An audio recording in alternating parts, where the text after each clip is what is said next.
Welcome back to A&R TV. I'm Kat, and we're here with Chris Feudal, the A&R manager for Epic Records, whose huge artists include Incubus, Shakira, Jessica Simpson, and The Fray.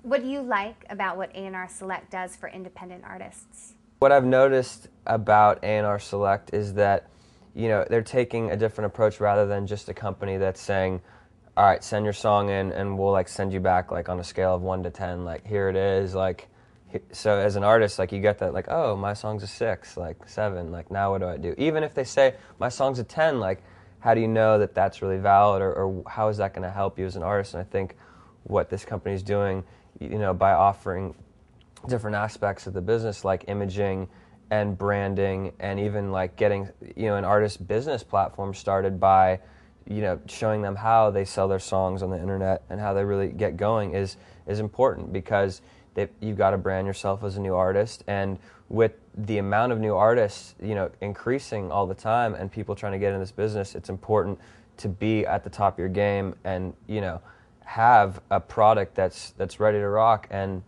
I think this company definitely offers, a lot of steps to help an artist get to that level.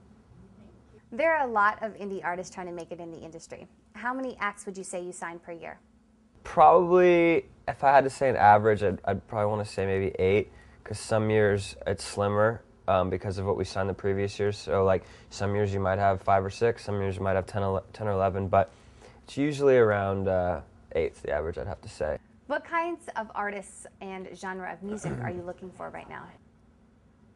Okay, here's a good answer. I mean, stuff that I see as credible but yet fit for a major label. So when I say that, I mean I'm not going to go and sign something that I think belongs on a complete indie rock label like Sub Pop or Barsook or Saddle Creek. Even though I love a lot of that stuff, I'm in the business of trying to sign signing artists that will attempt to sell between 300,000 and 1 million and plus records. So with that being said, it's got to have some type of appeal that I can see fitting at radio formats and video formats, and fitting in shows like Grey's Anatomy and pop culture entities.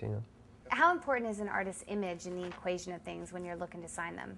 My company, Epic, definitely stresses image, because this day and age, you really have to have everything. You have to have every piece of the puzzle. So, I mean, you don't gotta all be supermodels, but at the same time, it's more of just looking the part and acting the part and being, if you're a lighter rock band, you're not gonna dress like The Clash, but it's very case by case. But these days, it's not all about, it is all about the music, but bands are becoming brands, because they're making money in a lot of different, alternate sources of revenue, like being in films and being in video games and, being in skate videos, surf videos, different, aspects of the media. So when you consider yourself a brand, there has to be something that distinguishes you from the rest of the other brands out there. So yeah, imaging and branding is really good.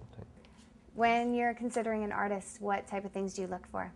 A strong live show. Again, that's a good example. If the band hasn't been selling out shows in their hometown, but some bands just stay in their rehearsal spot and just hash it out day in and day out, and sometimes that pays off too, because if you have a batch of, some really strong songs, and I can pull you in and you guys can showcase for my bosses and kill it live, then you might be able to bypass those other stages, and because of your strong live show, get a booking agent and get a good manager and get a potential record deal. How do you feel about film and television being the new radio? Bands breaking out through television shows and film, people hearing their songs for the first time? I think it's really important, because, again, when I was talking about, alternate revenue streams, that's another. I know artists that don't sell that many records, but this one female artist I know cleared $100,000 in master sync fees last year just from getting her music placed in different, TV shows and films. And it's also really important because now, TV is becoming universal in the sense that people are watching the same shows in Europe and Australia and Japan. So you do get in these shows and you can really kind of broadcast yourself out to a really wide audience. So. How do you feel about digital downloads and the artists being able to sell their music directly to their fans? I think it's really important, especially for new artists, up and coming artists, to get their name out there. Digital downloading it is awesome. I mean, I think especially doing it on your own when an artist owns its own masters to get started off with, because right now, you know, there's, like I was saying in the last question, there's struggles between the labels and Apple and these companies because the labels and producers don't feel that the royalty rates are right, and if, you know, I don't want to sound biased, you know, because I am on the label side, but like it seems to me that the way it's structured is the artists aren't getting a big enough piece of the digital revenue when they're signed to a major label. So with that being said, it's easier to just do it on your own to start off with, because you're not splitting off like 30 cents to the distributor and 30 cents. You get most of it yourself, and that's important because as a new artist, you don't have a lot of other, you know, alternative income. But yeah, I think it's great. I think it's really good. Thank you so much, Chris, for coming out. I'm Kat, and this is A&R TV. Keep watching.